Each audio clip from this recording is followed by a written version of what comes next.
Hi, my name's Ian. I've been reading stories to my two boys for years, and now it's time for me to share those stories with you. Welcome to Storytime with Dad, where I read you a book, a chapter, all for 25 minutes. This week we have a story request from Alison and Esther.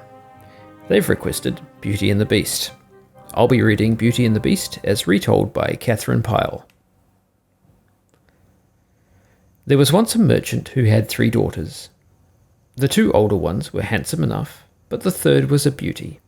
And no mistake, her eyes were as blue as the sky, her hair was as black as ebony, and her cheeks were like roses. The merchant loved his 2 older daughters dearly, but this beauty was the darling of his heart. Things went along pleasantly for a long time, and the merchant was rich and prosperous, but then things began to go wrong with him. One after another of his ships was lost at sea, and a great part of his fortune with them. One day the merchant called his daughters to him and said, "My children, I find it will be necessary for me to go on a long journey. I am no longer a rich man, but I wish to bring home a gift to each one of you, so tell me what you would like to have."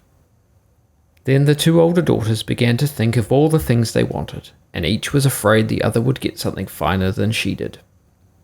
At last the eldest spoke. "Dear father," she said, "I wish you would bring me a velvet robe, embroidered with gold, and shoes to match, and a fan to wave in my hand." "And I," said the second, "would like a necklace of pearls, and pearls for my hair, and a fine bracelet." The merchant was troubled that his daughters should ask for such costly things, but he did not like to refuse them. "And you, Beauty," said he, turning to his youngest daughter, "what will you have?" "Dear father," she said, "you have given me so much that I have nothing left to wish for, but if you bring me anything at all, let it be a rose." When her older sisters heard this, they were very angry. They thought that Beauty had asked only for a rose so that she might shame them before her father, and make him think that she was more unselfish than they were. But Beauty had had no such thought as that. The merchant smiled at his youngest daughter and kissed her thrice, but his older daughters he kissed only once. Then he mounted his horse and rode away. He journeyed on for several days, and at last he reached the city he was bound for. Here he found he had lost even more of his fortune than he had thought. He was now a poor man. Still, he managed to buy the gifts for his 2 older daughters had asked for, but then with a sad heart he set out for home. He had not journeyed far, however, when he was overtaken by a storm and lost himself in the deep forest. He rode this way and that, trying to find the way out, and then suddenly he came to an open place, and there he saw before him a magnificent castle. The merchant was amazed. He had never heard of such a castle in that forest. He rode up to the door and knocked, hoping to find shelter for the night. Scarcely had he knocked when the great door swung open before him. He entered and looked about. No one was there. Everything was silent. Wondering, he went on into one room after another. Everything was very magnificent and well arranged, but nowhere was a soul to be seen. At last he came to a room where a supper was set out. The plates were all of gold, and the fruits and meats were of the rarest and most delicious kinds. The merchant was so hungry that he sat down at the table, and at once the food was served to him by invisible hands, while soft music sounded from a hidden room beyond. He ate heartily, and then arose and went in search of a place to sleep. This he soon found. A bed had been made ready in a large chamber, and here he undressed, and lying down he slept until morning without being disturbed. When he awoke, he found his own travel-stained clothes had been taken away. In their place a handsome suit had been laid out, and other necessary things, all of the richest kind. There was also a bag filled with gold pieces. Wondering still more, the merchant arose and dressed and went out into the gardens to look about him. Here everything was more beautiful than any garden he had ever seen before. There were winding paths and fountains and fruit trees and flowering plants. Beside one of the fountains was a rose bush covered with the roses. The sight of these roses reminded the merchant of Beauty's wish, and he thought it would be no harm to break off one to carry to her. He chose the largest and finest rose. Scarcely had he plucked it, however, when the air was filled with the sound of thunder, the ground rocked under his feet, and a terrible-looking beast appeared before him. "Miserable man," cried the beast, "what have you done? All the best in the castle was offered to you. Why have you broken my rose bush that is dearer to me than anything in the world? Now for this you must surely die." The merchant was terrified. "Oh dear, good beast, do not kill me," he cried. "I meant no harm. Only let me go, and I will never trouble you again." "No, no," answered the beast. "You shall not escape so easily. You have broken my rose bush, and you must suffer for it." Still the merchant begged and entreated to be spared, and at last the beast had pity on him. "If I spare your life," he said, "what will you give me in return for it?"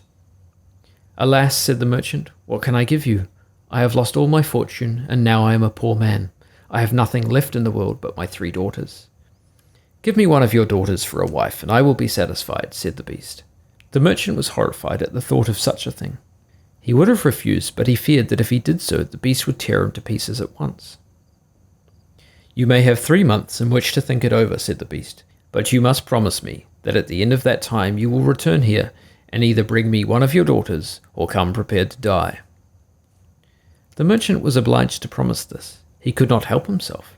As soon as he had promised, the beast disappeared and the man was free to go. And this he was not slow to do. He rode on towards his home, and his heart was heavy within. He did not see how he could possibly give one of his daughters to be the bride of a hideous beast, and yet he did not wish to die. His daughters met him with joy, and the 2 older sisters were delighted when they saw the beautiful gifts he had bought them. Only Beauty noticed his sad and downcast looks.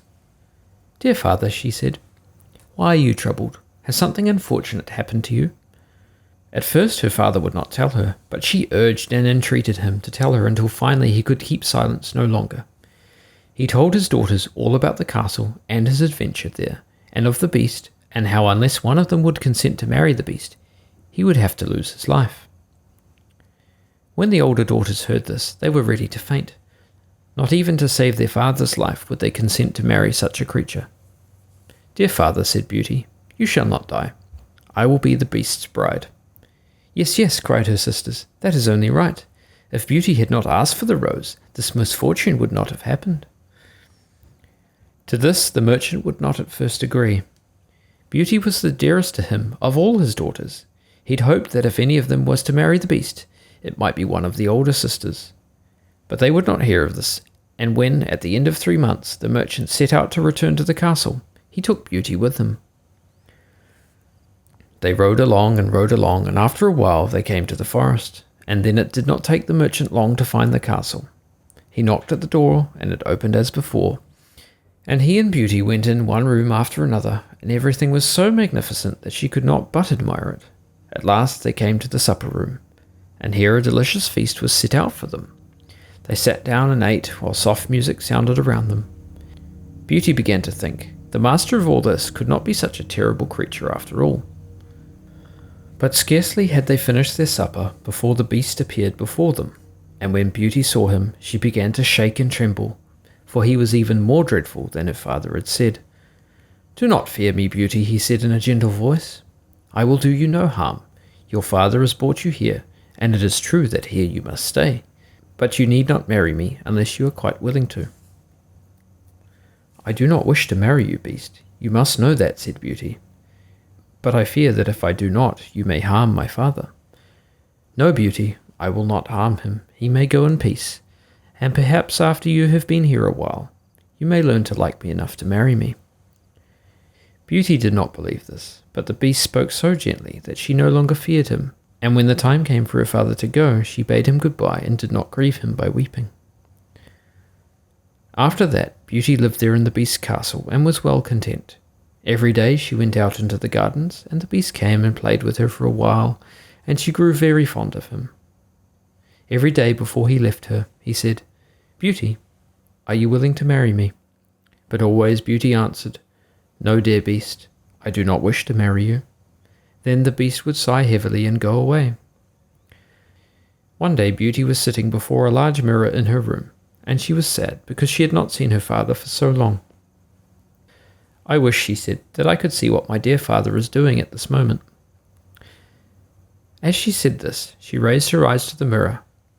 What was her surprise to see in the reflection of a room quite different from the one she was in. It was a room in her own home that she saw reflected there. She saw in it images of her father and sisters.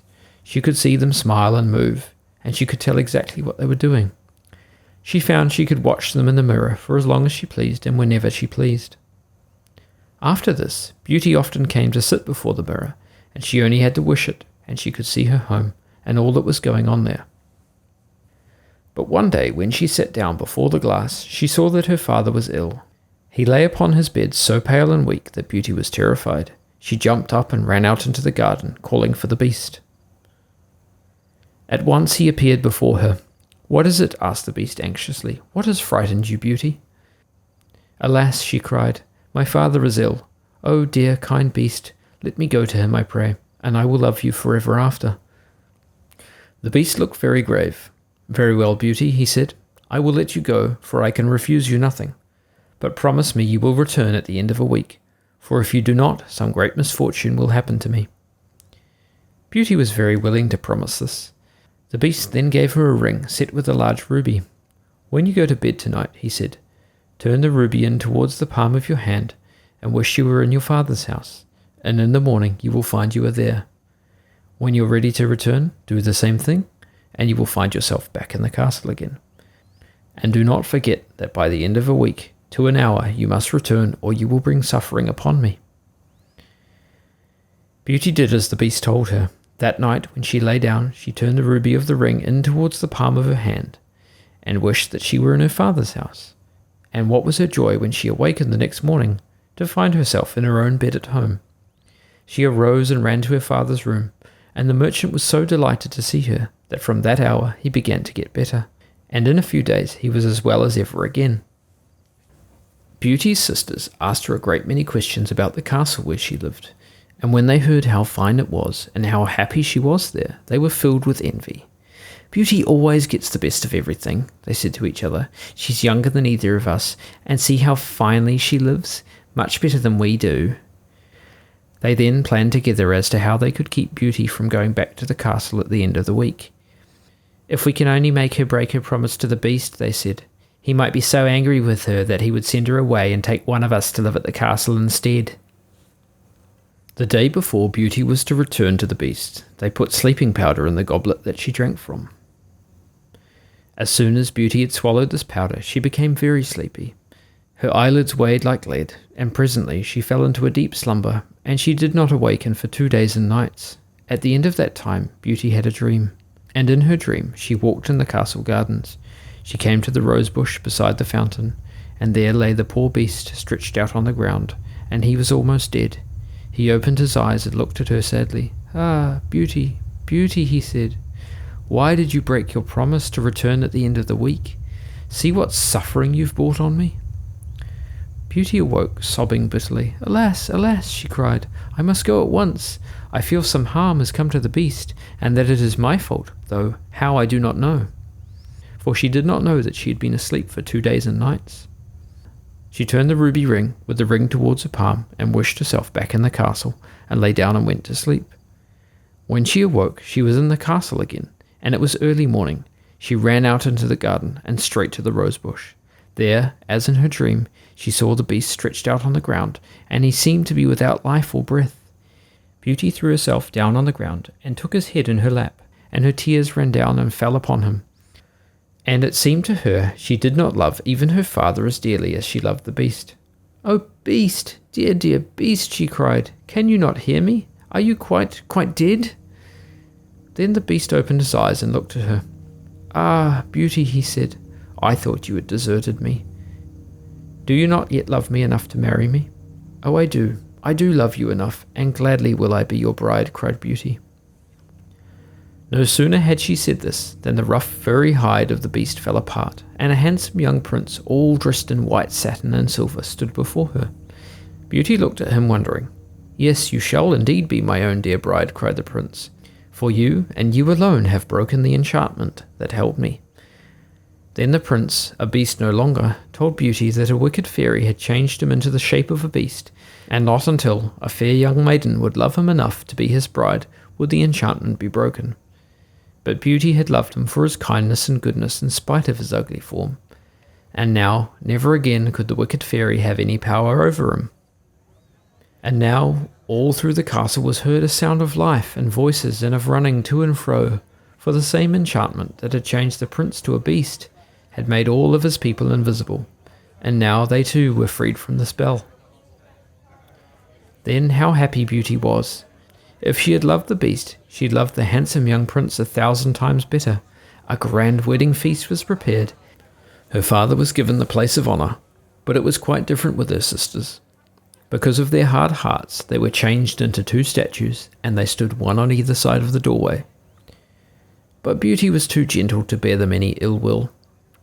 After she was married, she often used to go and stand beside the statues and talk to them, and her tears fell upon them, so that after a while their hard hearts grew soft, and the stone melted back to flesh again.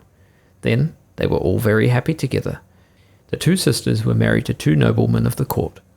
As for Beauty and the prince, nothing could equal their love for each other, and they lived together happy forever after, and no further harm ever came to them. The end.